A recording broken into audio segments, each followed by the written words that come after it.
मत फंसिए। मैं कुछ दवा के क्षेत्र में काम करने वाली कंपनियों के बारे में एक दो जानकारी देना चाहता हूं जो उस तरफ मैंने नहीं दी थी। ये कंपनियों की जो इनिशियल पेड अप कैपिटल है दवा के क्षेत्र में काम करने वाली, उनमें से एक कंपनी है बायर। उसकी मूल पूंजी इस देश में 6 लाख रुपए है बस, और उसका एक साल का नेट प्रॉफिट 154 करोड़ रुपए। दवा के क्षेत्र में इतना मुनाफा होता है। इसी तरह से एक कंपनी है साइनामिड, उसकी मूल पूंजी इस देश में 40 लाख रुपए है और उसका नेट प्रॉफिट 115 करोड़ रुपए। इसी तरह से एक विदेशी कंपनी है, उसका नाम है सीवागाइगी, मूल पूंजी 70 लाख है और एक साल का प्रॉफिट 114 करोड़ रुपए, और ये टैक्स देने के बाद का प्रॉफिट है। तो आप सोच लीजिए, थोड़ी सी पूंजी लगाकर दवा के क्षेत्र में इनके भयंकर मुनाफे हैं, और ये मुनाफे का प्रतिशत अगर निकालें तो कई कई कंपनियों का मुनाफा प्रतिशत 20,000 तक है। 20,000% तक वो मुनाफा यहां से लूट रहे हैं। 200, 250, 300% तक तो सामान्य कंपनियों का है, बाकी तो 20-20 हजार प्रतिशत तक वो भारत में मुनाफा कमा रहे हैं।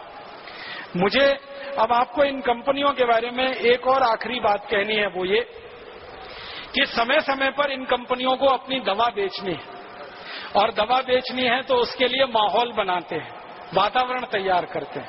और वो वातावरण और माहौल कैसे तैयार किया जाता है, उसका ताजा उदाहरण है स्वाइन फ्लू।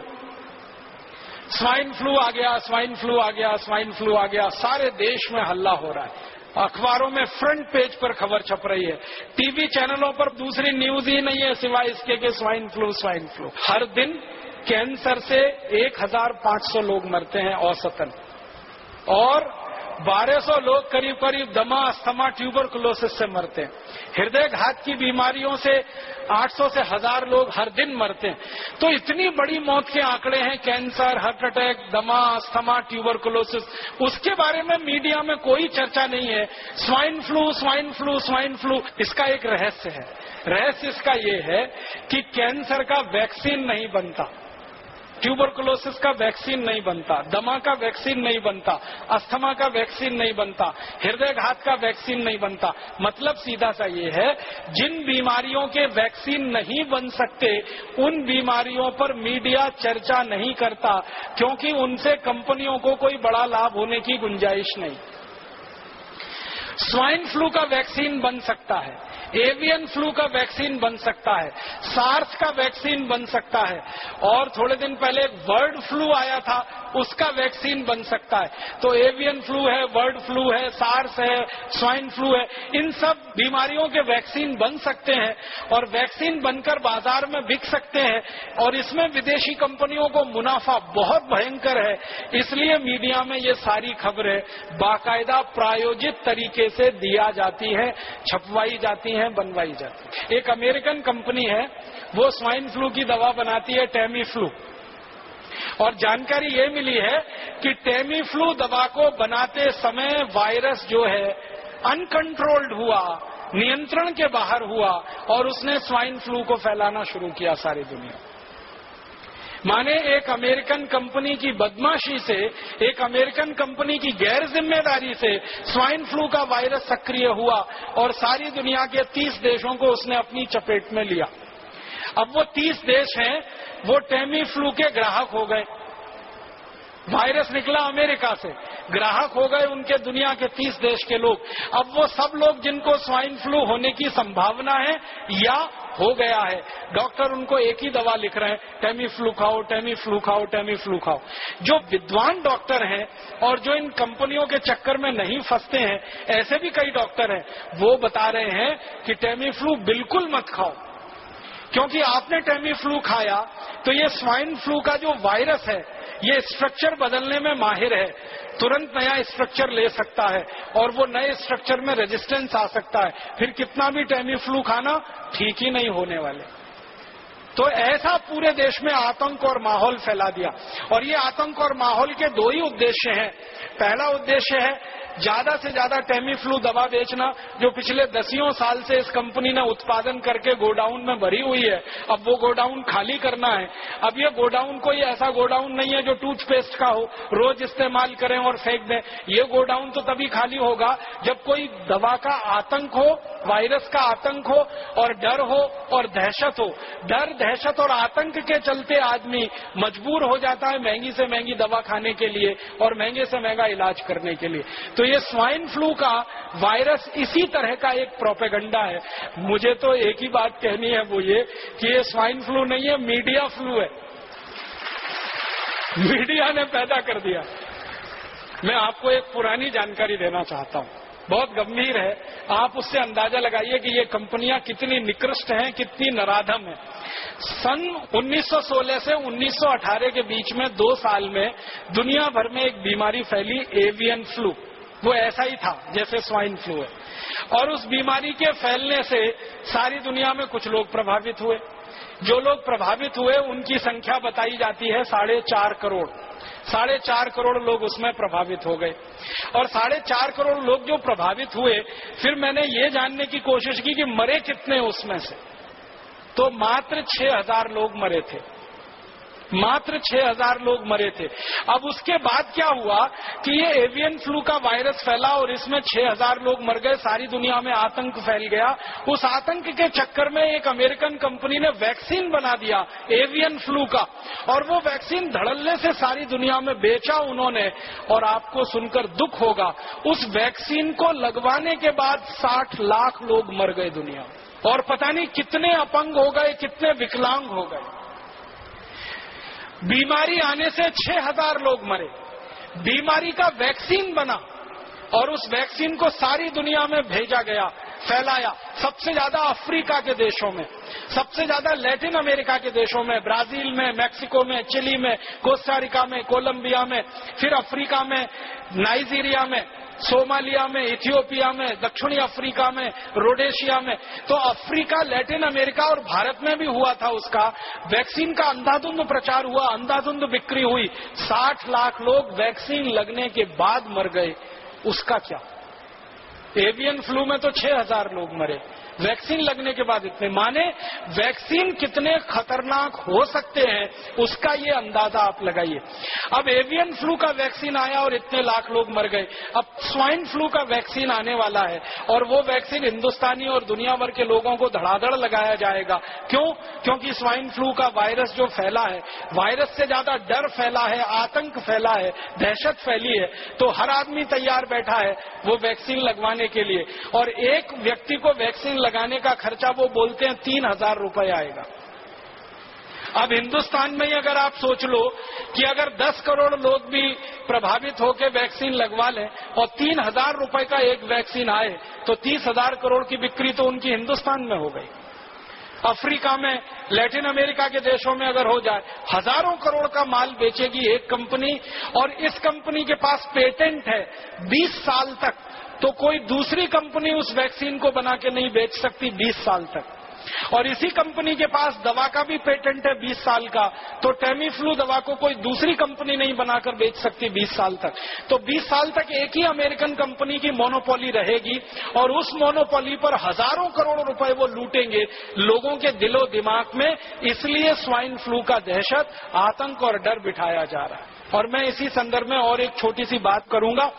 आपको याद है, थोड़े दिन पहले इस देश में एक आतंक फैलाया गया, hepatitis B, hepatitis B, hepatitis B, hepatitis B. और आतंक और डर इतना फैला कि हिंदुस्तान के लाखों करोड़ों लोगों ने उसका वैक्सीन लिया। आप में से भी किसी ने लिया होगा, बहुत लोगों ने लिया। बैंक में काम करने वाले, बीमा कंपनी में काम करने वाले, रेलवे में काम करने वाले, अन्य पब्लिक सेक्टर में काम करने वाले लोगों को मास वैक्सीनेशन कैंप किए गए। बहुत सारी संस्थाओं ने वैक्सीनेशन कैंप लगाए, और डॉक्टरों ने अंधाधुंध ये मास वैक्सीनेशन कैंप दिए। आपको सुनकर हैरानी होगी कि जिस हेपेटाइटिस बी के लिए लाखों करोड़ों लोगों को वैक्सीन लगा दिए गए, वो हेपेटाइटिस बी भारत में बहुत कम होता है। हिंदुस्तान के गंभीर वैज्ञानिकों का कहना है कि 10 लाख लोगों में से किसी 1 या 2 को हेपेटाइटिस बी होता है। और वो ये कहते हैं कि हेपेटाइटिस बी होने की संभावना जिन लोगों को होती है वो लोग भारत में है ही नहीं, वो लोग या तो अमेरिका में, यूरोप में है, या तो अफ्रीका में। भारत में उस ग्रुप के लोग हैं ही नहीं जिनका काम चलता है। हमारे पुणे में अभी थोड़े दिन पहले मास वैक्सीनेशन का कैंपेन चला, हेपेटाइटिस बी, याद है? हर गली मोहल्ले चौराहे में हेपेटाइटिस बी का वैक्सीन लगता था। Rotary club, Lions club, Rotaract club, Lioness club, Jain संगठन, फलाना संगठन, ढिमाका संगठन, जितनी सहकारी संस्थाएं, सामाजिक संस्थाएं, सबका एक ही काम था, वैक्सीनेशन करो, वैक्सीनेशन करो। क्या हो रहा है? हेपेटाइटिस बी आने वाला है, हेपेटाइटिस बी आने वाला है, हेपेटाइटिस बी आने वाला है। सबसे जास्ती वैक्सीन बिका पुणे में। हम लोगों ने इस हेपेटाइटिस बी के मामले पर एक मुकदमा किया था बंबई हाई कोर्ट में, और जब मुकदमा किया तो अदालत ने आदेश दिया कि इसकी जांच करो, माइक्रो लेवल पे, सूक्ष्म स्तर पे जांच करो। जब जांच हुई तो पता चला कि हेपेटाइटिस बी नाम की बीमारी भारत में होती ही नहीं। बीमारी होती है हेपेटाइटिस ए। हेपेटाइटिस ए माने पीलिया, काविड़ कहते हैं मराठी में आप। तो ये सामान्य काविड़ जो होता है वो हेपेटाइटिस ए है। ये होता है, सामान्य रूप से होता है, बारिश के दिनों में तो जरूर होता है, क्योंकि पानी में गंदगी आने के कारण ये होता है। तो हेपेटाइटिस ए तो होता है, हेपेटाइटिस बी नहीं होता। और वैक्सीन हेपेटाइटिस बी का दिलवा दिया आपको। आप में से कितने लोगों ने लगवाया? देखो, यही हाथ खड़े कर रहे हैं सबके सब। और ऐसे ऐसे हजारों लाखों लोगों ने पुणे में वैक्सीन लगवा लिया। 2 कंपनियों ने खूब बिजनेस कर लिया, खूब धंधा कर लिया। फिर मुंबई में कर दिया उन्होंने, फिर कोलकाता, फिर दिल्ली, फिर जगह जगह करके हजारों कोटि रुपए लूट लिया।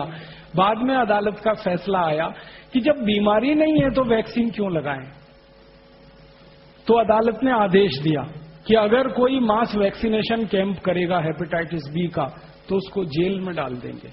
उस दिन के बाद से सब सामाजिक संस्थाओं ने बंद कर दिया, और उसी दिन से दोनों कंपनियों ने अपना धंधा भी बंद कर दिया। अब वो कंपनी वालों को मैं मिलता हूं, कहता हूं कि भाई अब क्यों नहीं बेचते तुम हेपेटाइटिस बी का वैक्सीन? तो उन्होंने कहा कि अब हमें बेचने की गरज नहीं है, क्योंकि जितना बनाया था सब बेच लिया हमने। अब तो कोई नया वैक्सीन बनाएंगे, उसको बेचेंगे। अभी तो हमको हेपेटाइटिस बी बेचने की जरूरत नहीं है। तो हेपेटाइटिस बी का जैसे पूरे देश में डर पैदा करके, आतंक पैदा करके सारे देश के लोगों को जबरदस्ती ये वैक्सीनेशन करा दिया गया, उसी तरह की तैयारी चल रही है स्वाइन फ्लू का डर, आतंक पैदा करके सारे देश के लोगों को जबरदस्ती ये वैक्सीन बिकवाना। अब डर मुझे इस बात का है, दुख इस बात का है कि हेपेटाइटिस बी का वैक्सीन तो 500-700 रुपए का होता था, कहीं कहीं पे 1000 रुपए का था। ये स्वाइन फ्लू का 3000 रुपए का है।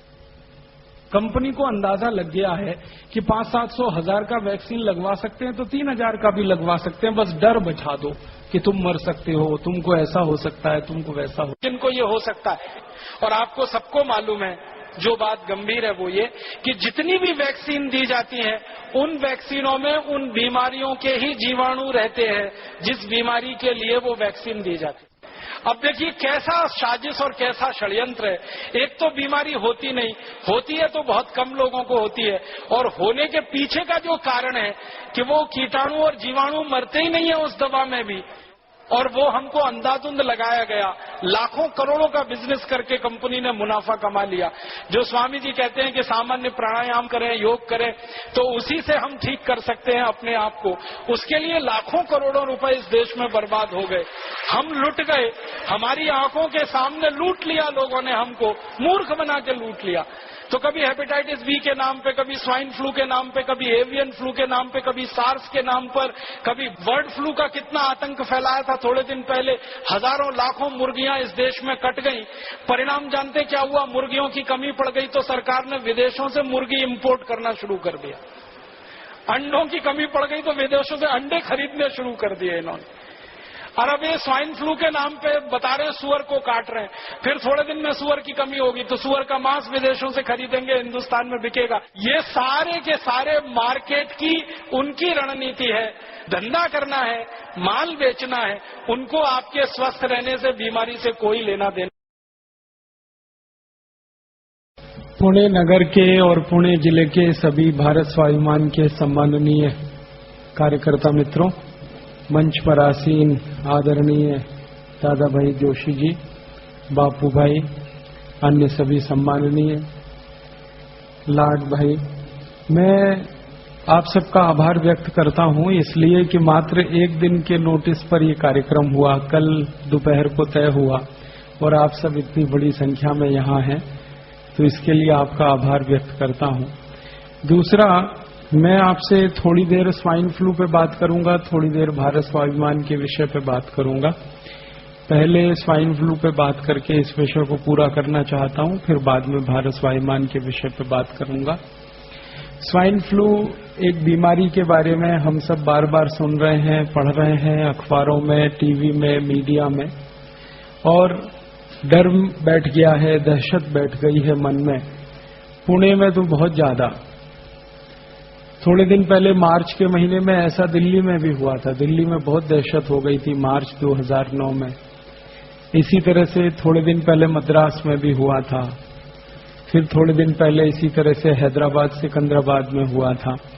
तो भारत के जो बड़े बड़े शहर हैं, जहां पर पैसे वाले लोग रहते हैं, जहां पर परचेजिंग कैपेसिटी ज्यादा है, लोगों की क्रय शक्ति बहुत है, ऐसे स्थानों पर अक्सर ये माहिती फैलाई जाती है या फैल जाती है और लोग डर में और दहशत में आ जाते हैं। पुणे में इतना डर और दहशत हो गया है कि सरकार ने सारी शालाएं बंद कर दी हैं, हॉस्पिटल सिर्फ खुले हुए हैं, बाकी सब बंद है। मैं बार बार पुणे आता रहता हूं। मेरी जिंदगी में पुणे की सड़कों पर इतना आराम मैंने कभी नहीं देखा। कोई है नहीं सड़क पर चलने वाला, सब घर में बैठे हैं, सबको दहशत हो गई है। और दहशत एक ही है कि पता नहीं हमको ये वायरस का इन्फेक्शन हो जाएगा और फिर हमको बीमारी हो जाएगी और हम मर जाएंगे, क्योंकि ऐसा बताया जा रहा है कि इससे मरने की शक्यता है। शरीर की प्रतिकारक शक्ति इतनी कम हो जाती है कि कोई भी व्यक्ति मर सकता है। फिर आपको न्यूज़पेपर से ये माहिती मिली होगी कि पुणे में कुछ लोग मर गए हैं और भारत में भी कुछ लोग मर गए हैं। तो भारत सरकार की ये जो माहिती है कि कुछ लोग मर भी गए हैं, उसने और डर पैदा कर दिया है। और विशेष रूप से पुणे में किसी एक डॉक्टर की मृत्यु हुई थोड़े दिन पहले, उसने सारे देश में चर्चा बहुत कर दी इसकी कि डॉक्टर मर गया तो फिर पेशेंट का क्या है। अच्छा, मैं आपको एक छोटी सी माहिती कह के ये बात शुरू करना चाहता हूं कि मैं दिल्ली से आया परसों आया शाम को। तो दिल्ली हवाई अड्डे पे फ्लाइट पकड़ने के लिए जब मैं आ रहा था तो कुछ परिचित लोग मिल गए मुझे हवाई अड्डे पे। तो उन्होंने मुझे पूछा, आप कहाँ जा रहे हैं? तो मैंने कहा पुणे जा रहा हूँ। क्यों जा रहे हैं? मैं कहा भाई मेरा व्याख्यान है वहां पे, इसके लिए जा रहा हूँ। तो उन्होंने कहा मरने के लिए जा रहे हैं क्या? मैं बोला क्या पुणे में सब मर रहे हैं? वो बोले हाँ, वहां पे स्वाइन फ्लू फैला हुआ है, सब लोग ऐसी हालत में है। तो बाहर वालों को ऐसा लगता है पूरे पुणे में शमशान घाट बन गए हैं, सब मर रहे हैं, हॉस्पिटल में हैं, कुछ काम नहीं हो रहा है। ऐसी इमेज बन गई है पुणे की, ये सारी इमेज मीडिया ने बनाई है। मैं आपको कुछ वास्तविक बात बताना चाहता हूं, कुछ सच्चाई है जिसको आपके साथ शेयर करना चाहता हूं, इस दृष्टि से कि आप सब योग शिक्षक हैं, हर दिन आप कक्षाएं लेते हैं, हर दिन आपके योग और प्राणायाम सीखने वाले आपके पास लोग आते हैं। तो आप ये माहिती दूसरों को कहें जो मैं आपसे शेयर करना चाहता हूं। सबसे पहली माहिती कि स्वाइन फ्लू नाम की जो बीमारी फैलती है वो एक वायरस से, उस वायरस का नाम है AH1N1। ये जानकारी आप सबको है, लेकिन जो महत्व की माहिती है वो ये है कि ये वायरस भारत का नहीं है, ये विदेशी है, परदेशी है। और ये जो बीमारी है स्वाइन फ्लू, ये भी देशी बीमारी नहीं है, ये भी विदेशी है, परदेशी है। ये वायरस परदेशी है, ये बीमारी परदेशी है। ये वायरस कहां से आया है? तो इस वायरस की हिस्ट्री के बारे में बताया जाता है कि 1.5 साल पहले ये वायरस पैदा हुआ मैक्सिको नाम के एक देश में। मैक्सिको लैटिन अमेरिका का एक देश है और उस देश में एक बहुत बड़ी अमेरिका की कंपनी है, उसका नाम है स्मिथ फूड्स प्राइवेट लिमिटेड करके, बड़ी कंपनी है। वो कंपनी डूकर का मांस बेचती है।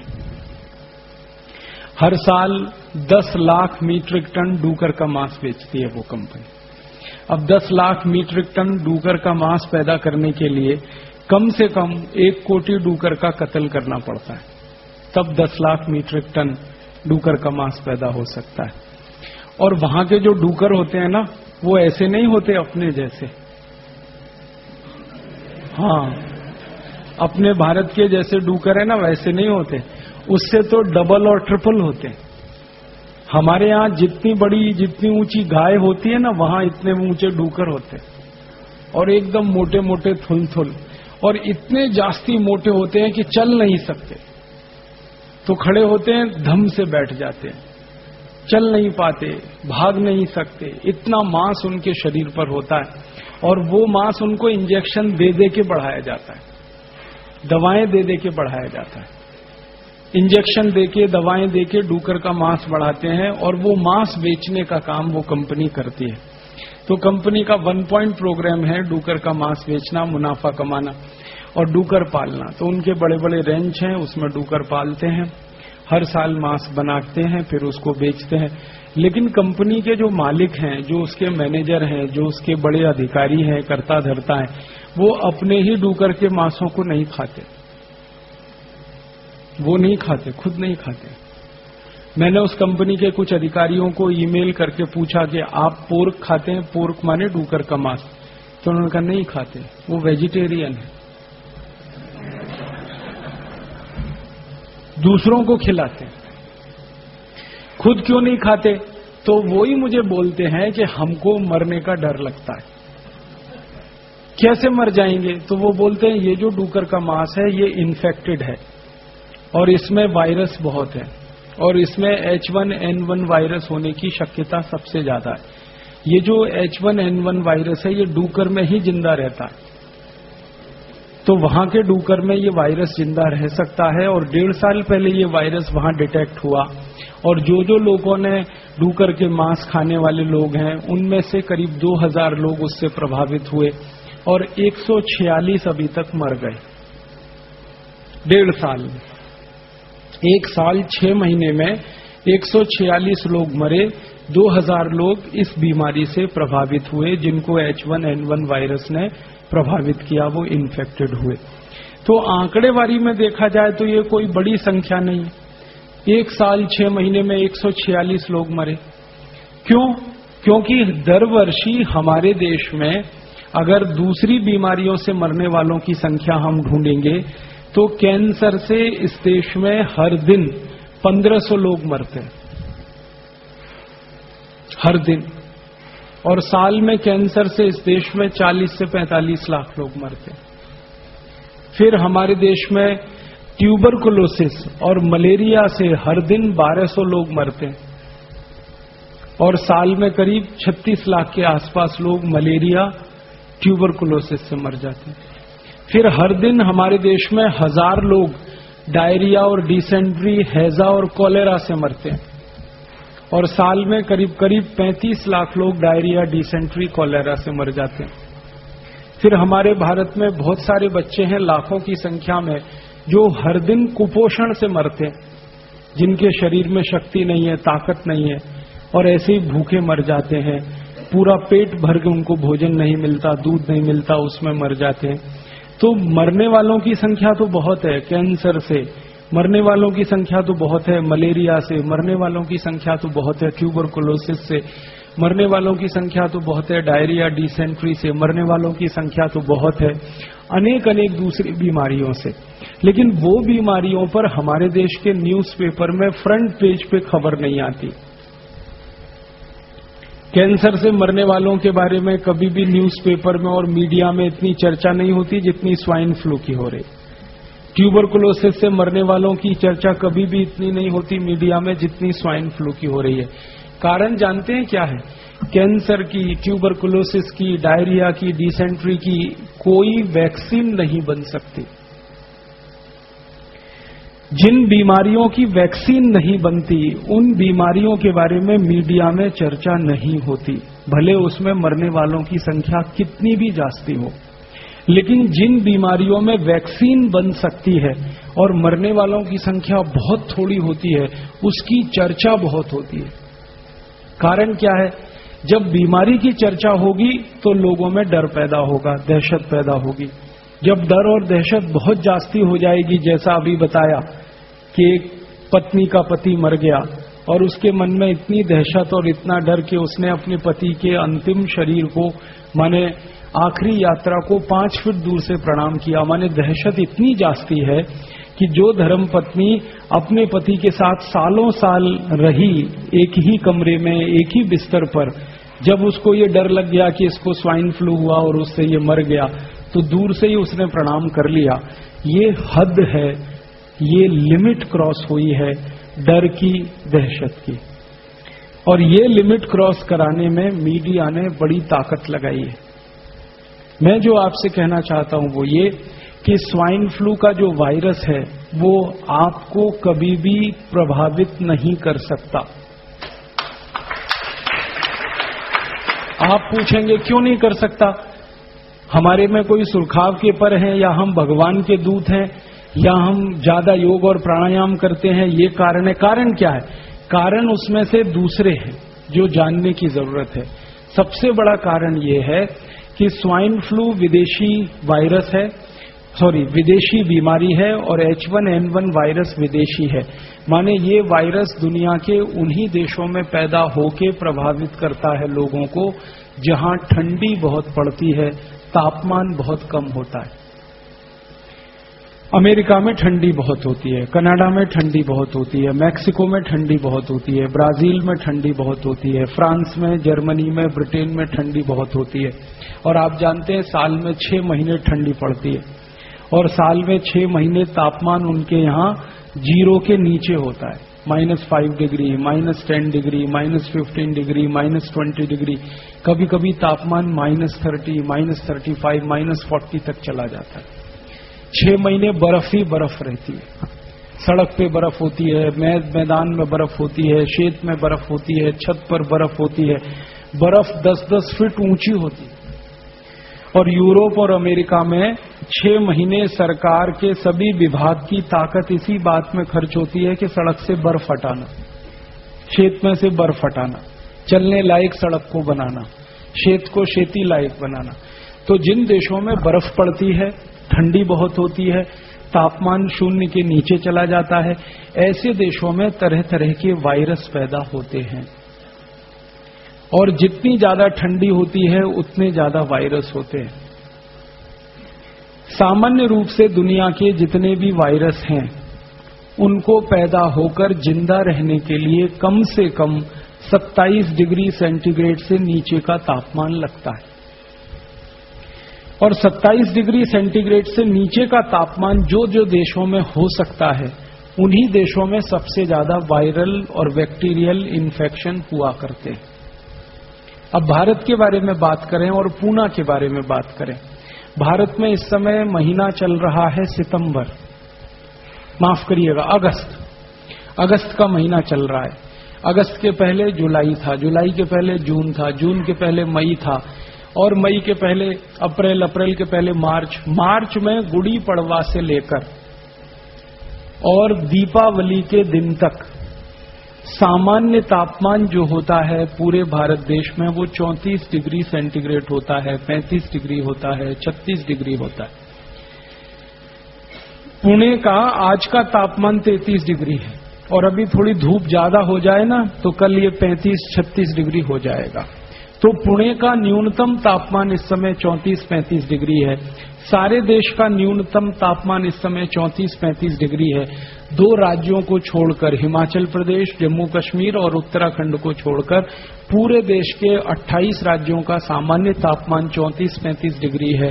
इस तापमान में कोई भी वायरस जिंदा नहीं रह सकता, मर जाता है।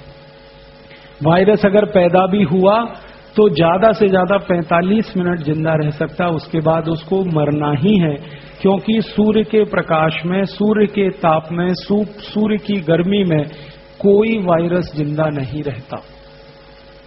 तो भारत दुनिया में सबसे अद्भुत देश है जहां पर सूर्य का तापमान इतना है, सूर्य का प्रकाश इतना है, यहां तो गर्मियों में मई जून में तापमान +50 डिग्री सेंटीग्रेड होता है। दूसरे देशों में -40 होता है ठंडी में, यहां +50 होता है। कितना अंतर है तापमान का, आप सोचिए। -40 से 0 पे आइए, 0 से आगे 50 तक जाइए, इतना बड़ा अंतर है, इतना बड़ा डिफरेंस है। तो जो देश ठंडी वाले हैं, बर्फ वाले हैं, जहां पर बहुत ज्यादा सर्दी होती है, उन्हीं देशों में वायरस इन्फेक्शन बहुत होते हैं। भारत गर्म देश है, गर्मी वाला देश है, उष्णकटिबंधीय देश है। भगवान ने भारत को ऐसा बनाया है कि सूर्य का ताप इतना तेज है इस देश में, इसकी कल्पना जो है हम तब कर पाते हैं जब हम माइक्रोबायोलॉजी जैसे विषय में पढ़ने के लिए जाएं। तो आप अपने मन से एक भय, एक डर निकाल दीजिए। आपके शहर में, पुणे में, पुणे के पूरे जिले में, पूरे महाराष्ट्र में, पूरे भारत में, जम्मू कश्मीर, हिमाचल और उत्तराखंड को छोड़कर कहीं भी ये वायरस हो नहीं सकता, क्योंकि तापमान इतना ज्यादा है। इसलिए इस बीमारी से आपके प्रभावित होने की कोई दूर दूर तक संभावना नहीं है। इसलिए आपके मरने की भी कोई संभावना नहीं। मन से ये डर निकालिए। अब आप मुझे तुरंत एक सवाल पूछेंगे। वो सवाल ये पूछेंगे कि फिर थोड़े दिन पहले पुणे में डॉक्टर मर गया और अभी थोड़े दिन पहले कोई एक बेटी मर गई पुणे में, तो ये क्या है? इनमें से किसी भी डेथ में स्वाइन फ्लू कंफर्म नहीं हुआ, किसी भी डेथ में। क्योंकि ये जो डॉक्टर मरा ना, तो होना तो ये चाहिए था कि अगर डॉक्टर स्वाइन फ्लू से मरा तो मरने के पहले डॉक्टर के सारे चेकअप होने चाहिए, या मर गया मरने के बाद सारे चेकअप होने चाहिए। और वो जो चेकअप की रिपोर्ट्स हैं डॉक्टर की, ब्लड की रिपोर्ट उसकी, यूरिन की रिपोर्ट उसके, स्टूल की रिपोर्ट उसके, सब तरह के रिपोर्ट्स, उसका थूक है जो लार है उसकी टेस्टिंग की रिपोर्ट जाहिर होनी चाहिए। आपने पढ़ी है? क्योंकि जाहिर ही नहीं हुई है। क्यों नहीं हुई है?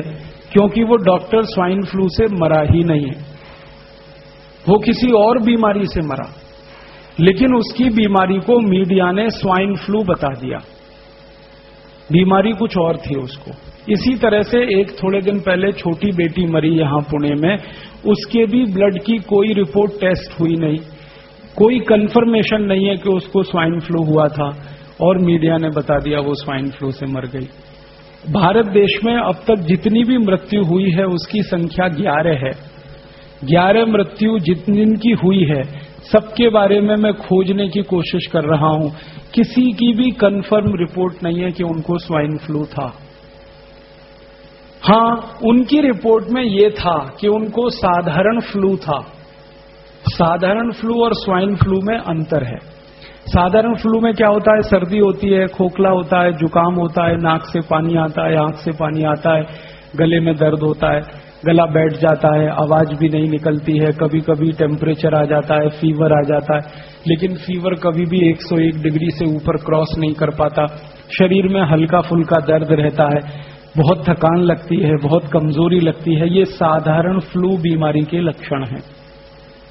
और ये बीमारी हर बार होती है बारिश के दिनों में, इसमें नई कोई बात नहीं है। पिछले साल बारिश आई थी तब भी ये बीमारी हुई थी, अगले साल बारिश आएगी तब भी ये बीमारी होगी। और भारत में उत्तर से दक्षिण, पूरब से पश्चिम सब जगह होती है। तो ये साधारण फ्लू बीमारी होगी शायद ये 11 लोगों को। फिर आप बोलेंगे साधारण फ्लू में मौत हो सकती है क्या? कभी कभी होती है। कब? जिस व्यक्ति को साधारण फ्लू हो जाए और उसके पहले उसको कोई गंभीर बीमारी हो चुकी हो। जैसे मैं उदाहरण से बताता हूं, मान लीजिए किसी को बहुत समय से टाइफाइड हो, ठीक है। अब टाइफाइड हो और टाइफाइड शायद ठीक होने वाला हो, तब तक उसको फ्लू हो गया हो। उस कंडीशन में वो आदमी मरने की स्थिति में पहुंच सकता है। इसी तरह से लंबे समय किसी को मलेरिया का बुखार आया और मलेरिया के बुखार में उसी को फ्लू हो गया, मलेरिया ठीक हुआ तब तक उसको फ्लू हो गया। उस कंडीशन में उसकी मृत्यु हो सकती है। एक बहुत खराब बुखार होता है, ज्वर होता है, ताप होता है, जिसको मस्तिष्क ज्वर कहते। इंसेफेलाइटिस कहते हैं। इसमें अगर कोई व्यक्ति फंस गया हो और थोड़े ही दिन के बाद उसको फ्लू इन्फेक्शन हो जाए, वायरल इन्फेक्शन हो जाए, तो उसकी मृत्यु हो सकती है, क्योंकि इन तीनों कंडीशन में ब्लड में प्लेटलेट्स बहुत तेजी से कम हो जाते हैं और उसके बाद प्लेटलेट्स बढ़ाने के लिए एलोपैथी में कोई दवा नहीं है। तो इसलिए एलोपैथी का कोई भी पेशेंट या डॉक्टर इस तरह से अगर चक्कर में आ गया तो उसका मरना 100% तय है। इसमें कोई आश्चर्य की बात नहीं है, क्योंकि जब तेजी से प्लेटलेट्स गिरते हैं और एलोपैथी के पास कोई दवा नहीं है प्लेटलेट्स बढ़ाने की, तो वो मर ही जाएगा। और मैं 99.99% कहता हूं पुणे का डॉक्टर ऐसे ही मरा है। उसके ब्लड प्लेटलेट्स बहुत तेजी से गिर गए और पहले उसको एक बड़ी बीमारी का इन्फेक्शन हो चुका था, उसके बाद फ्लू हो गया, मर गया। तो मीडिया ने उसको छाप दिया कि वो स्वाइन फ्लू से मर गया। क्योंकि मीडिया को इसमें क्या इंटरेस्ट है, अखबार वाले ये जो खबर छाप रहे हैं इसके लिए उनको पैसा मिल रहा है। मीडिया में काम करने वाले मेरे बहुत सारे दोस्त हैं। दिल्ली में एक बहुत बड़ा अंग्रेजी अखबार है, उसका एक एडिटर है जो मेरा बहुत अच्छा दोस्त है। मैंने उसको एक दिन पूछा कि तुम्हारे अखबार में 15 दिन से हर दिन हेडलाइन छप रही है कि स्वाइन फ्लू पुणे में फैल गया, स्वाइन फ्लू वहां फैल गया, स्वाइन फ्लू वहां फैल गया, 11 मर गए, अब तक इतने प्रभावित हो गए। ये जो खबर तुम दे रहे हो, इस खबर में तुम मुझे कोई 1, 2, 3, 10, 20, 50 लोगों के नाम दे दो, पते दे दो जिनको स्वाइन फ्लू हो गया है, मैं उनके घर वालों से मिलना चाहता हूं। तो कहने लगे वो नहीं है हमारे पास। मैं पूछा फिर खबर कैसे छाप रहे हो? कहने लगा खबर तो ऊपर से आ रही है। मैं बोला ऊपर से कहां से आ रही है, तुम्हारे ऊपर कौन है? तो उसने कहा मैं तो एडिटर हूं, लेकिन मेरे ऊपर अखबार का मालिक है। आप जानते हैं एडिटर मालिक के नीचे होता है। कहने लगा मालिक के यहां से खबर आ रही है और मालिक के यहां से ये आदेश आ रहा है कि ये पहले पेज पे खबर लगनी चाहिए और ऐसी जगह लगनी चाहिए जहां सबकी नजर पड़ती है। फिर मैंने पूछा इसमें खास बात क्या है जो पहले पेज पे लगनी चाहिए? तब उसने कहा इस खबर के साथ चेक भी आता है, ड्राफ्ट भी आता है, पैसे आते हैं और जितने ज्यादा बड़े अमाउंट का चेक आता है उतने ही बोल्ड लेटर्स में हम इसको छापते। फिर मैंने पूछा भाई तू ये बता कि कौन देता है ये चेक और ड्राफ्ट? तो उसने कहा एक कंपनी देती है। वो कंपनी कौन है? तो उसने तो मुझे नाम बता दिया, मैं नहीं बताऊंगा आपको। उसने कहा कि एक अमेरिका की कंपनी है, वो हमको चेक देती है, ड्राफ्ट देती है। उस कंपनी का क्या इंटरेस्ट है कि तुमको खबर छापने के लिए पैसा दे रही है? तब उसने मुझे बताया, मैं तो हैरान हो गया। उसने कहा कि ये सब खबर जो छप रही है अखबारों में ये प्रायोजित है। प्रायोजित खबर का मतलब समझते हैं? एडवर्टीजमेंट। जैसे जाहिरात छपता है ना, तो जाहिरात के रूप में खबर छपती है। अभी खबर ही जाहिरात होती है। आप इस बात को समझ पा रहे हैं? खबर ही जाहिरात होती है और खबर को जाहिरात की तरह से छापा जाता है क्योंकि उसके लिए पैसा आता है। और जास्ती पैसा आता है तो पहले पेज पे छापते हैं, कम आता है दूसरे पेज पे छापते हैं और कम आता है तीसरे पेज पे छापते हैं। किस पेज पर छपेगा वो पैसे से तय होता है। और ये जो एडिटर है ये कोई साधारण अखबार का एडिटर नहीं है, हिंदुस्तान में सबसे ज्यादा बिकने वाले अंग्रेजी अखबार का एडिटर है। और वो एडिटर का मालिक उसको आदेश दे रहा है कि ये छपना चाहिए, इसके साथ इतना चेक है, इसके साथ इतना ड्राफ्ट है। तो आप समझ लीजिए कि मीडिया में ये जो छप रहा है ये पैसे की ताकत से छप रहा है, इसमें सच्चाई नहीं है। फिर उसने जिस कंपनी का नाम लिया, मैंने उसको खोजना शुरू किया तो सारी बात समझ में आ गई। ये वही कंपनी है जो स्वाइन फ्लू की दवा बनाती है। उस दवा का नाम है टेमी फ्लू। तो ये जो टेमी फ्लू नाम की दवा बनाने वाली कंपनी है, मैंने इस कंपनी का सारा हिस्ट्री निकाला तो 10 साल से ये औषध बना रही है टेमी फ्लू। लेकिन 10 साल में दुनिया में कहीं भी स्वाइन फ्लू फैल नहीं रहा है। दवा बन रही है, बीमारी नहीं फैल रही। अब देखो इस बच्चे को भी समझ में आ गई बात।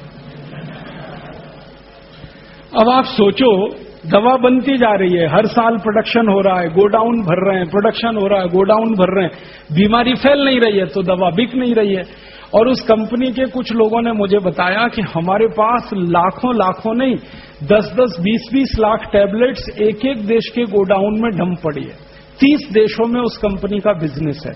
भारत जैसे देश में उनकी लाखों टैबलेट्स डंप पड़ी है पिछले 10 साल से, और स्टॉक बढ़ता ही जा रहा है। तो उनको अभी ये स्टॉक खाली करना है। ये स्टॉक खाली कब होगा? बाजार में दवा बिके। बाजार में दवा कब बिकेगी? जब आप जैसे लोग वो दवा खरीदें। आप दवा कब खरीदोगे? या तो आपको स्वाइन फ्लू हो जाए तब खरीदोगे, या उसका डर इतना हो जाए स्वाइन फ्लू का कि आपको मरने की बात समझ में आने लगे, तब आप दवा खरीदोगे। दो ही कंडीशन है, आप दवा खरीदो। तो उस कंपनी ने ये अभियान चला दिया। अभियान ये चला दिया कि डर पैदा कर दो, मरेगा तो कोई नहीं क्योंकि बीमारी नहीं तो मरेगा क्या, वायरस इन्फेक्शन होगा नहीं क्योंकि वायरस ही नहीं है, इन्फेक्शन क्या होगा। तो कंपनी को एक बात तो पक्की मालूम है कि ज्यादा लोग इस बीमारी में फंस नहीं सकते और ज्यादा लोग मर भी नहीं सकते। हां, ये जरूर है कि करोड़ों लोगों के मन में डर आ जाए, दहशत आ जाए, आतंक पैदा हो जाए, तो वो डर के मारे टेमीफ्लू खरीद खरीद के अपने घर में भर के रखें। बाद में बीमारी हो या ना हो, लेकिन खरीद लें आप, बाजार से दवा उनकी बिक जाए, यही उनका उद्देश्य है। और उस उद्देश्य की पूर्ति के लिए वो कंपनी अखबारों में पैसे खर्च कर रही है। अब अखबारों में 10-20 करोड़ रुपए उन्होंने खर्च कर दिए खबर छपवाने के लिए, और दवा उनकी 3000 कोटि की बिक गई, तो धंधा कितना अच्छा है। 10 कोटि खर्च किए, 3000 कोटि का माल बिक गया। ये है सारा खेल। और ये जो कंपनी टेमीफ्लू बेच रही है, जो अमेरिका की कंपनी है, इसी कंपनी ने स्वाइन फ्लू बीमारी का वैक्सीन बनाना शुरू किया है, इसी कंपनी ने। और अमेरिकन गवर्नमेंट ने इनको ऑर्डर भी दिया है। अमेरिका की और दुनिया की ये अकेली कंपनी है जिसके पास पेटेंट है, और पेटेंट भी 20 साल का है। मतलब क्या है? 20 साल तक ये अकेली कंपनी वैक्सीन बनाएगी स्वाइन फ्लू का और बाजार में बेचेगी, दूसरी कोई कंपनी नहीं बना सकती। पेटेंट का कानून ऐसा होता है। और 20 साल तक टेमीफ्लू दवा को भी यही कंपनी बनाएगी और बेचेगी, दूसरी कोई नहीं बना सकती। जब एक कंपनी दवा बनाने वाली हो तो वो मनमानी कीमत पे दवा बेचेगी, क्योंकि दूसरा उसका कोई कॉम्पिटिटर नहीं है। जब अकेली कंपनी है वैक्सीन बनाने वाली, तो भी मनमानी कीमत पे बेचेगी। तो इस कंपनी ने तय किया है कि उनका एक वैक्सीन का फाइल 3000 रुपए में वो बेचेंगे। तो 3000 रुपए में उनका वैक्सीन बिकेगा अभी थोड़े दिन में बाजार में। अब इसको खरीदेगा कौन? वही खरीदेंगे जिनको डर है मन में कि स्वाइन फ्लू हो सकता है, स्वाइन फ्लू हो सकता है, स्वाइन फ्लू हो सकता है। अब ये डर हिंदुस्तान में तो बहुत लोगों को है, लेकिन जिनके पास पैसे ही नहीं है उनके डरने से फायदा भी नहीं है। ये डर तो झारखंड में भी है लोगों को, ये डर तो बिहार में भी है, बंगाल में भी है, लेकिन उस कंपनी को कोई मजा नहीं है झारखंड, बिहार, बंगाल में। वो कहते हैं कि वहां डर हो भी तो क्या फायदा, किसी के पास 3000 रुपए तो हो वैक्सीन खरीदने के। क्योंकि झारखंड, बंगाल, बिहार के लोग कहेंगे कि 3000 रुपए हो तो हम तो चावल खरीद के खाएंगे, वैक्सीन खरीद के क्यों लगवाएंगे। अब ये 3000 रुपए का एक वैक्सीन कौन खरीद सकता है? ये पुणेकर खरीद सकते हैं, क्योंकि पुणे में रहने वाले लोगों के पास थोड़ा अभी जास्ती पैसा आ गया। आपको मालूम है पिछले 8-10 साल से पुणे में बहुत पैसा आया। आप जानते हैं फॉरेन इन्वेस्टमेंट आया, विदेशी पूंजी निवेश हुआ, फिर देशी पूंजी निवेश भी हुआ, डोमेस्टिक इन्वेस्टमेंट भी आया। और हिंदुस्तान में इस समय किसी एक शहर में हाईएस्ट इन्वेस्टमेंट है पर ईयर तो वो पुणे है। दूसरे नंबर पे बेंगलोर अभी है। पहले एक जमाने में बेंगलोर होता था, अब पुणे नंबर 1 पे। एक जमाना होता था कि मुंबई में इन्वेस्टमेंट होता था, अभी मुंबई किसी की पसंद की जगह नहीं है, क्योंकि मुंबई में एक्सपेंशन की गुंजाइश नहीं है। जहां एक्सपेंशन हो सकता है वो वही जगह है जहां जमीन खाली हो, पुणे मुंबई के बीच में बहुत जमीन खाली है, पुणे सतारा के बीच में बहुत जमीन खाली है, सतारा सांगली के बीच बहुत जमीन खाली है। इसलिए ज्यादा डेवलपमेंट यहीं हो रहा है, पैसा यहीं आ रहा है। जहां ज्यादा पैसा आता है वो पैसा समाज में घूमता है और वो घूमने के बाद लोगों की क्रय शक्ति बढ़ा देता है, परचेजिंग कैपेसिटी बढ़ा देता है। पहले पुणे के लोग अपनी जिंदगी चलाते थे 5,000 रुपए महीने में, अब उनकी जिंदगी चलती है 15,000 रुपए महीने में, 20,000 रुपए महीने में। तो ये जो परचेजिंग कैपेसिटी बढ़ी है पुणे की, इसकी माहिती कंपनी वालों को है, क्योंकि उन्होंने सर्वे करा लिया। ये स्वाइन फ्लू की माहिती लाने से पहले उन्होंने सर्वे कराया पुणे का, पिछले साल दिसंबर नवंबर में। सर्वे होकर उनको पता चला बहुत कैपेसिटी है, बहुत पैसा है पुणे के लोगों में और वो खर्च कर सकते हैं। बस एक ही बात है, दहशत पैदा हो इनके मन में, डर पैदा हो जाए इनके मन में, आतंक पैदा हो जाए इनके मन में, तो वो डर, दहशत और आतंक आप में पैदा करके तैयार कर रहे हैं आपको, क्योंकि थोड़े दिन में उनकी वैक्सीन आ जाएगी। वो वैक्सीन धड़ाधड़ आप खरीदें और लगवाना शुरू कर दें, इसकी तैयारी चल रही है। इसके लिए सारा खेल चल रहा है। मीडिया में 10, 20, 50 कोटि रुपए खर्च करके कंपनी हजारों कोटि का बिजनेस करने का सपना देख रही। उस कंपनी ने हिसाब निकाला है कि मान लीजिए पुणे में 40 लाख लोग रहते हैं या 45 लाख लोग रहते हैं और एक व्यक्ति 3,000 रुपए का वैक्सीन खरीदे, तो 45 लाख में 3,000 का गुणा करो, कितनी बड़ी रकम उस कंपनी को मिलती है एक ही शहर से। और ये हजारों कोटि की रकम अगर मिलती हो 10 कोटि खर्च करके, तो क्या बुरा धंधा है। ये खेल है। और ये खेल पता है उस कंपनी को किसने बताया?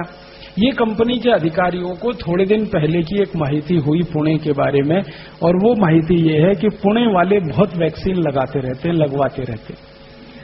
हाँ, यहां पे वैक्सीनेशन का काम ऐसे चलता है जैसे दूध और दही बेचने का काम चलता है। हमारे पुणे में अभी थोड़े दिन पहले मास वैक्सीनेशन का कैंपेन चला, हेपेटाइटिस बी, याद है? हर गली मोहल्ले चौराहे में हेपेटाइटिस बी का वैक्सीन लगता था। Rotary club, Lions club, Rotaract club, Lioness club, Jain संगठन, फलाना संगठन, ढिमाका संगठन, जितनी सहकारी संस्थाएं, सामाजिक संस्थाएं, सबका एक ही काम था, वैक्सीनेशन करो, वैक्सीनेशन करो। क्या हो रहा है? हेपेटाइटिस बी आने वाला है, हेपेटाइटिस बी आने वाला है, हेपेटाइटिस बी आने वाला है। सबसे जास्ती वैक्सीन बिका पुणे में। हम लोगों ने इस हेपेटाइटिस बी के मामले पर एक मुकदमा किया था बंबई हाई कोर्ट में, और जब मुकदमा किया तो अदालत ने आदेश दिया कि इसकी जांच करो, माइक्रो लेवल पे, सूक्ष्म स्तर पे जांच करो। जब जांच हुई तो पता चला कि हेपेटाइटिस बी नाम की बीमारी भारत में होती ही नहीं। बीमारी होती है हेपेटाइटिस ए। हेपेटाइटिस ए माने पी लिया, काविड़ कहते हैं मराठी में आप। तो ये सामान्य काविड़ जो होता है वो हेपेटाइटिस ए है। ये होता है, सामान्य रूप से होता है, बारिश के दिनों में तो जरूर होता है, क्योंकि पानी में गंदगी आने के कारण ये होता है। तो हेपेटाइटिस ए तो होता है, हेपेटाइटिस बी नहीं होता। और वैक्सीन हेपेटाइटिस बी का दिलवा दिया आपको। आप में से कितने लोगों ने लगवाया? देखो, यहीं हाथ खड़े कर रहे हैं सबके सब। और ऐसे ऐसे हजारों लाखों लोगों ने पुणे में वैक्सीन लगवा लिया। 2 कंपनियों ने खूब बिजनेस कर लिया, खूब धंधा कर लिया। फिर मुंबई में कर दिया उन्होंने, फिर कोलकाता, फिर दिल्ली, फिर जगह जगह करके हजारों कोटि रुपए लूट लिया। बाद में अदालत का फैसला आया कि जब बीमारी नहीं है तो वैक्सीन क्यों लगाएं। तो अदालत ने आदेश दिया कि अगर कोई मास वैक्सीनेशन कैंप करेगा हेपेटाइटिस बी का, तो उसको जेल में डाल देंगे। उस दिन के बाद से सब सामाजिक संस्थाओं ने बंद कर दिया, और उसी दिन से दोनों कंपनियों ने अपना धंधा भी बंद कर दिया। अब वो कंपनी वालों को मैं मिलता हूं, कहता हूं कि भाई अब क्यों नहीं बेचते तुम हेपेटाइटिस बी का वैक्सीन? तो उन्होंने कहा कि अब हमें बेचने की गरज नहीं है, क्योंकि जितना बनाया था सब बेच लिया हमने। अब तो कोई नया वैक्सीन बनाएंगे, उसको बेचेंगे। अभी तो हमको हेपेटाइटिस बी बेचने की जरूरत नहीं है। तो हेपेटाइटिस बी का जैसे पूरे देश में डर पैदा करके, आतंक पैदा करके सारे देश के लोगों को जबरदस्ती ये वैक्सीनेशन करा दिया गया, उसी तरह की तैयारी चल रही है स्वाइन फ्लू का डर, आतंक पैदा करके सारे देश के लोगों को जबरदस्ती ये वैक्सीन बिकवाना। अब डर मुझे इस बात का है, दुख इस बात का है कि हेपेटाइटिस बी का वैक्सीन तो 500-700 रुपए का होता था, कहीं कहीं पे 1000 रुपए का था। ये स्वाइन फ्लू का 3000 रुपए का है। कंपनी को अंदाजा लग गया है कि 500-700 1000 का वैक्सीन लगवा सकते हैं तो 3000 का भी लगवा सकते हैं, बस डर बैठा दो कि तुम मर सकते हो, तुमको ऐसा हो सकता है, तुमको वैसा हो सकता है। तो ये सारा खेल जो है, एक अमेरिकन कंपनी जो बेच रही है टेमीफ्लू नाम की दवा और जो बनाने जा रही है वैक्सीन, उसका सारा पैदा किया हुआ खेल है। अब महत्व की बात जो समझने की है वो ये कि अगर हम इस कंपनी के दुष्चक्र में फंसते हैं तो हमारा हजारों कोटि रुपए का नुकसान होगा आने वाले समय में। तो भारत स्वाभिमान का जब ये घोषित खेल खेल रही है इस देश में, स्वाइन फ्लू का डर बिठा के हजारों कोटि रुपए लूटने का हमारा धर्म है, हमारा कर्तव्य है, हम देश के सामने पर्दाफाश करें। और आपसे अच्छा कौन मिलेगा जिसके सामने का पर्दाफाश हो, क्योंकि आप में ये सबसे ज्यादा डर बैठा हुआ। इसलिए मैंने पुणे आने किया, वरना बहुत लोगों ने मुझे डराया, कहां पुणे जा रहे हो, मर जाओगे, इन्फेक्शन, तुमको भी कुछ हो गया तो क्या होगा।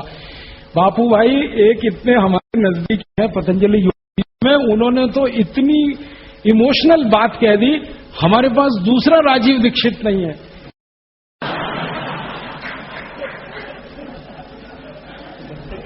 तो मैंने कहा इसका मतलब क्या है, तो उसने कहा नहीं देंगे हम आपको, पता नहीं कल को क्या हो गया। एक राजीव दीक्षित को बनने में कितने साल लगते हैं, अगर तुम चले गए, मर गए, पता नहीं दूसरा कितने साल में आएगा, अपनी लड़ाई पीछे रह जाएगी, इसलिए जाना नहीं पुणे। तब मैंने उसको समझाया कि ये लड़ाई को जीतने के लिए ही मैं पुणे जा रहा हूं,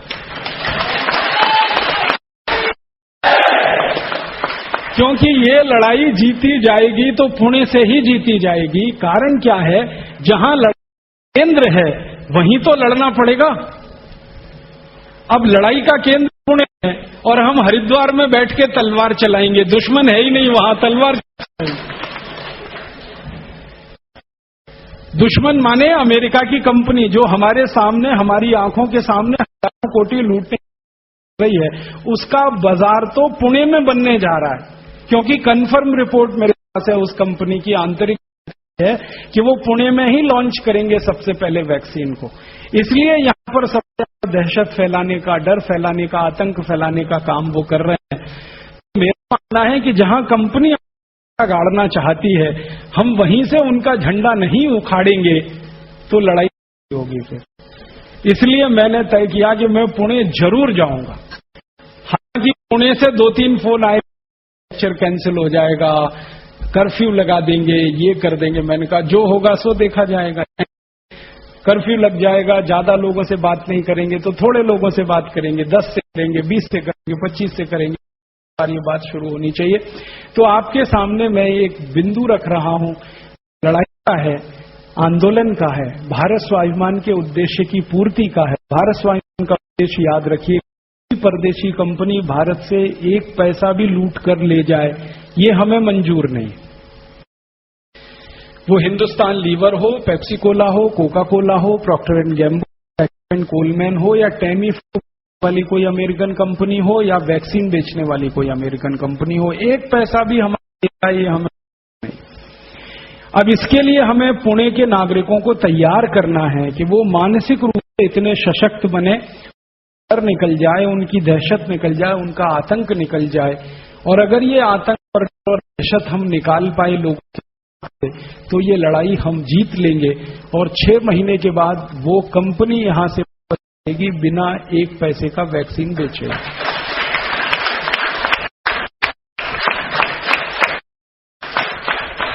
इस लड़ाई में आपका सहकार चाहिए, आपका सहयोग चाहिए। तो आप बोलेंगे हम कर सकते हैं। सबसे पहले तो आपके दिमाग से डर निकालिए, कि आपको स्वाइन फ्लू हो सकता है, कभी नहीं हो सकता।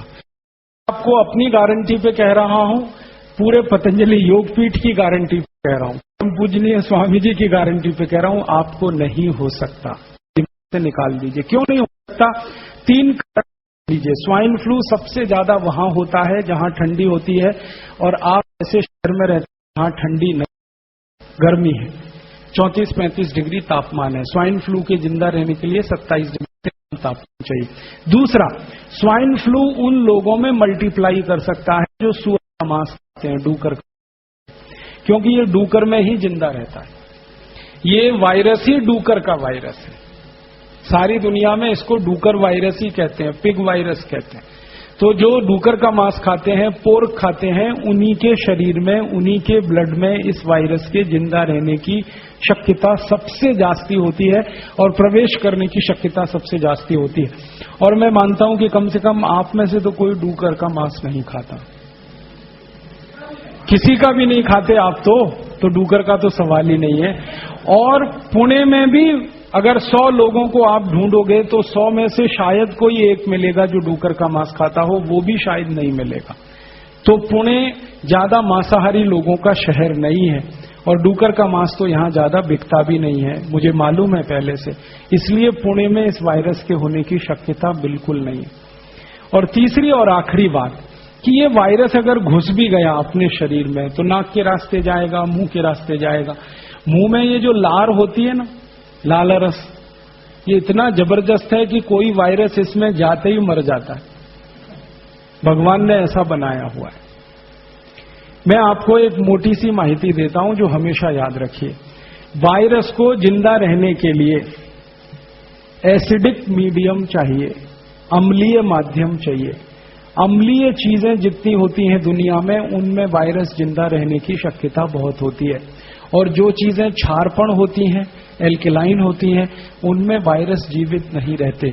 हमारे मुंह की जो लार है ना, ये बहुत क्षारीय है, बहुत ज्यादा एल्केलाइन है, इसमें कोई वायरस जिंदा नहीं रह सकता। तो मुंह से अगर वो घुसा और आपके मुंह में लाला रस है तो वो तो मरने वाला है मुंह में ही, इसलिए परेशान मत होइए। और नाक के रास्ते घुसा तो नाक में भी म्यूकस है, और नाक का म्यूकस भी किसी वायरस को जिंदा नहीं रहने देता। अगर आपकी नाक ड्राई हो गई है, एकदम सूखी हो गई है, और मुंह सूखा हो गया है, तभी संभावना है कि वो वायरस अंदर प्रवेश करे और आप में जाके मल्टीप्लाई करे। जिनकी नाक सूखी हो जाती है या मुंह सूखा हो जाता है, वो कौन लोग होते हैं? वो वही लोग होते हैं जिनको कैंसर होता है और 3rd स्टेज का कैंसर क्रॉस कर जाता है, तभी मुंह सूखता है, नाक सूखती है। तो ये भी शक्यता नहीं है कि आपको 3rd स्टेज का कैंसर है। 3rd स्टेज का कैंसर वाला तो बिस्तर से उठ नहीं सकता, आप यहां आ कैसे गए? और लंबे समय तक आपको कोई ऐसी बीमारी हो जैसे टाइफाइड है, जैसे मलेरिया है, बहुत लंबे समय तक चल गया टाइफाइड, बहुत लंबे समय तक मलेरिया चल गया, तो शक्यता होती है कि वो वायरस एंट्री करे और मल्टीप्लाई करे। तो ऐसी संभावना दूर दूर तक आप लोगों को नहीं है। इसलिए आप बिल्कुल बेफिक्र रहिए, बिंदास रहिए। ये वायरस एक तो है नहीं, और है तो आपके शरीर में प्रवेश करेगा नहीं, और कर गया तो मर जाएगा। इसलिए आप मत घबराइए, आप मत डरिए। और आप घबराना बंद कर देंगे, डरना बंद कर देंगे, तो आप दूसरों को ये बात कह सकेंगे, वो भी घबराना बंद कर देंगे, डरना बंद कर देंगे। अब इसका दूसरे पार्ट पे मैं जाता हूं कि एक बार को मान लें 99.999% तो ये चांस ही नहीं है कि आपको स्वाइन फ्लू हो, लेकिन 0.00001% मान लें कि एक बार को ये हो जाए, तो क्या करें? तो भी घबराने की बात नहीं है।